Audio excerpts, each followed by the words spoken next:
Okay, so the second article I read was the Talburt. My notes would open here. And so this is one of those articles like, whew, it felt dense to me. Like makes me wonder if my reading comprehension is like where it needs to be in a PhD program. It just felt like she used GRE words the whole time.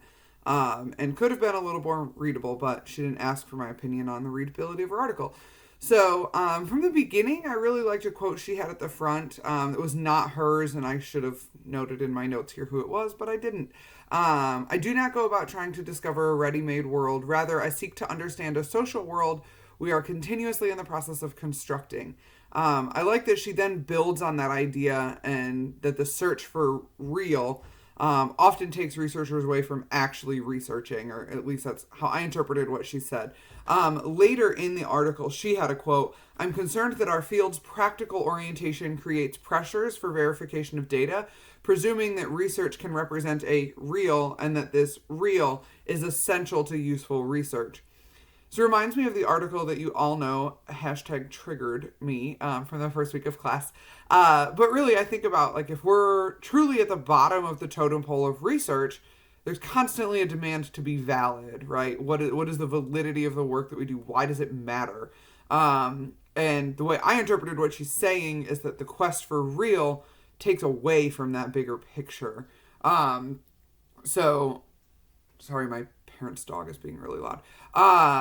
So are we getting caught up in needing to make things real?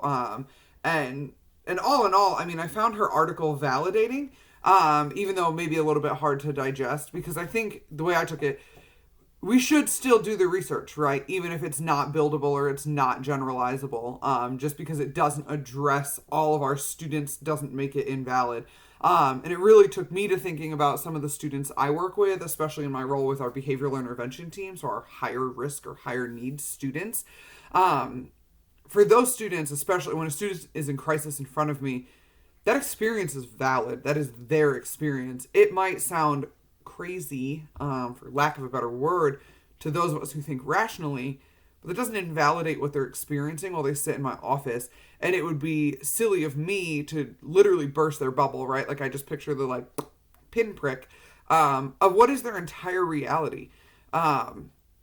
It it's something to them. It matters to them.